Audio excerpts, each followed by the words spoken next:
ایک سوال پھر یہ بھی ہو سکتا ہے کہ آپ دنیا کو اتنی اہمیت دینے کی بات کرتے ہیں جبکہ قرآن دوسری طرف یہ کہتا ہے کہ وَمَا الْحَيَاةُ الدُّنْيَا إِلَّا مَتَاعُ الْغُرُورِ، کہ یہ دنیاوی زندگی تو 2-4 دن کا یہ دھوکہ ہے اور یہ آنکھوں کی چمک دمک ہے، اور وَمَا الْحَيَاةُ الدُّنْيَا إِلَّا لَهْوٌ وَلَعِبٌ، اور قرآن تو فرماتا ہے کہ یہ دنیا کی زندگی کھیل کود ہے اور اس کو اہمیت نہ دینے کی بات کرتا ہے، جبکہ آپ یہ کہہ رہے ہیں کہ نہیں دنیا کو پوری اہمیت دینی ہے، تو پھر اس ظاہری تضاد اور کنٹراڈکشن کو ہم کیسے دور کریں گے؟ تو اس سوال کا جواب یہ ہے کہ حضرات محترم، قرآن نے جب صرف دنیا کا نام لے کے کوئی آیت میں ذکر کیا ہے وہ الگ مفہوم ہے، اور جب الحیات الدنیا کے ساتھ بیان کیا ہے تو وہ الگ مفہوم ہے۔ جہاں بھی قرآن نے صرف الدنیا کے لفظ کو استعمال کیا ہے تو اس میں پوری توجہ، پوری محنت کے ساتھ کام کرنے کا حکم دیا ہے۔ مثال کے طور پر جب یہ فرمایا ربنا آتنا فی الدنیا حسنہ وفی الآخرۃ حسنہ، تو یہاں فرمایا کہ مجھ سے یہ مانگو اے اللہ ہمیں دنیا بھی اچھی عطا فرما اور آخرت بھی اچھی عطا فرما، تو یہاں تو باقاعدہ اچھی دنیا مانگنے کا حکم دیا جا رہا ہے، تو اس لیے اس چیز کو پیش نظر رکھنا بہت لازم ہے۔ دوسری آیت سنیں، فَآتَاهُمُ اللَّهُ ثَوَابَ الدُّنْيَا وَحُسْنَ ثَوَابِ الْآخِرَةِ، کہ جو اللہ کے بندے ہیں اللہ تعالیٰ انہیں دنیا کی بہتری بھی عطا فرماتا ہے اور آخرت کی بہتری بھی عطا فرماتا ہے۔ تیسری آیت فرمایا وَلَا تَنْسَ نَصِيبَكَ مِنَ الدُّنْيَا وَأَحْسِن كَمَا أَحْسَنَ اللَّهُ إِلَيْكَ، کہ اے بندے اس دنیا میں رہتے ہوئے دنیاوی جو تمہارا حصہ ہے اسے بھول نہ جاؤ، اسے بھی انجوائے کرو، اسے بھی حاصل کرو، اور لوگوں کے ساتھ اچھا سلوک کرو جیسے اللہ نے تمہارے ساتھ اچھا سلوک کیا ہے۔ تو یہ ایک اصول ہے کہ قرآن نے جب دنیا کی بات کی ہے تو اسے ڈی گریڈ نہیں کیا بلکہ اسے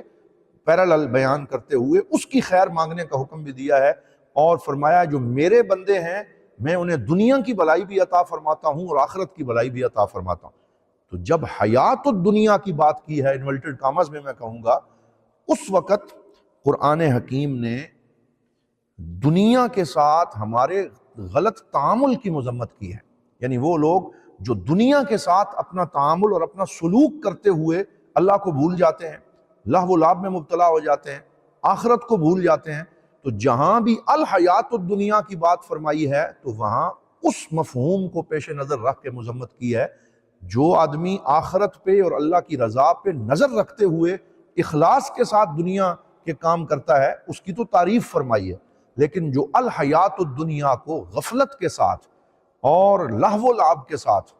اور بالکل ہی لاابالی پن کے ساتھ گزارتا ہے اس کی مذمت فرمائی ہے۔ تو یہاں پر ان دونوں چیزوں میں فرق کرنا ضروری ہے، کیونکہ دنیا کمرہ امتحان ہے، اور کمرہ امتحان اور ایگزام کا جو حال ہوتا ہے وہ اچھا یا برا نہیں ہوتا، بلکہ اس میں ہمارا جو رویہ ہوتا ہے وہ ہماری اچھائی یا برائی کو طے کرتا ہے۔ یہ دنیا تو کمرہ امتحان ہے، اور اگر ہم کمرہ امتحان کو ہی برا کہنا شروع کر دیں تو پھر یہ تو بالکل بھی انصاف کی بات نہ ہوگی۔ کمرہ امتحان کا کیا قصور ہے؟ اس کے اندر تو اچھے طریقے سے ہم نے حاضر ہونا ہے، اپنا پیپر حل کرنا ہے۔ اب اس پیپر حل کرنے میں اگر کوئی نقل لگانا شروع کر دے، اگر وہ مس یوز شروع کر دے، اگر وہ صحیح طریقے سے اپنا امتحان نہ دے، تو اس الحیات الدنیا کی مذمت کی گئی، وگرنہ اس امتحان کو حل کرتے ہوئے یہی دنیا ہماری آخرت کا راستہ ہے، یہی دنیا وہ گزرگاہ ہے جس سے گزر کے ہم نے اپنی آخرت تک پہنچنا ہے، تو اس کے اندر پوری توجہ کے ساتھ زندگی گزارنے کا حکم دیا جا رہا ہے۔ انی جاعل فی الارض خلیفہ کے اندر یہی مفہوم موجود ہے کہ ہم نے تمہیں اس زمین میں اپنا نائب مقرر کیا ہے، لہٰذا اس نیابت کا حق ادا کرتے ہوئے زندگی گزارو کہ جب تم یہاں سے جاؤ تو لوگ کہیں کہ اس نے زندگی میں اپنا کنٹریبیوشن اور اپنا حصہ ڈالا ہے، زندگی کو خوبصورت اور کامیاب بنانے میں اور دوسرے لوگوں کی راحت کے لیے اس نے اہتمام کیا ہے، یہ صرف اپنے پیٹ کی خاطر نہیں جیا بلکہ دوسروں کی خاطر اس نے محنت کی ہے۔ تو یہ مفہوم جو ہے اسے پیش نظر رکھو۔ تو دنیا کا یہ تصور جو ہے اس کو سمجھنے کے لیے ایک بندہ مومن کو بہت شعوری طور پہ محنت کرنے کی ضرورت ہے، اور ہمارے لاشعور میں یہ جو ایک پیغام چلا گیا ہے کہ نہیں دنیا حقیر ہے، اس نے ہمیں پوری دنیا کے اندر بہت پستی اور زوال کا شکار کر دیا ہے، اور ہم نے یہ کہیں اپنے اندر طے کر دیا ہے کہ دنیا تو یورپ اور امریکہ اور ان لوگوں کی ہے، اور ہم تو بیک ڈور سے آنے والے لوگ ہیں، اور فرنٹ لائنیں ہماری ہیں ہی نہیں، اور ہم اندر سے جیسے خود ہی شکست تسلیم کر چکے ہیں، تو جب ہم اپنی پرسیپشن اور اپنے تصورات کو تبدیل کر کے صحیح قرآنی تصورات کو سامنے لے کے آئیں گے اور پھر اس طریقے سے دنیا کے ساتھ اپنا تعامل کریں گے، تو انشاءاللہ پھر سے ہمیں وہ مقام حاصل ہوگا جس کو اللہ رب العزت نے اس آیت میں بیان فرمایا، ثم جعلناکم خلائف فی الارض لننظر کیف تعملون، پھر ہم نے تمہیں زمین میں اپنا خلیفہ اور نائب مقرر کیا تاکہ ہم دیکھیں کہ تم اس میں کیسے عمل کرتے ہو، اور پھر اس کے مطابق ہمیں تمہیں امامت کا، حکمرانی کا جو ہے وہ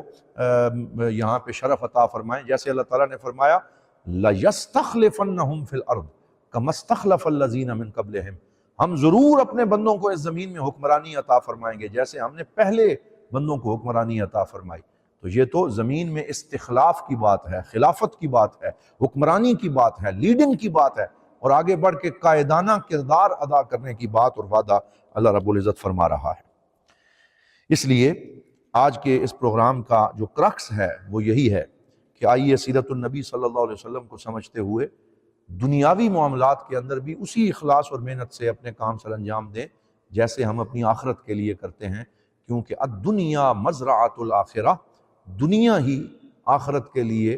ایک کھیتی ہے، جو کام ہم یہاں کرتے ہیں اسی کا پھل ہمیں آخرت میں ملے گا۔ تو اگر ہم یہاں پہ پورے خلوص کے ساتھ جو کام کریں گے وہ انسانیت کی بھلائی کی نیت سے کریں گے اور اخلاص اور الہیت سے کریں گے، تو ہماری آخرت جو ہے وہ بھی اسی دنیا کی وجہ سے بہتر ہوتی چلی جائے گی۔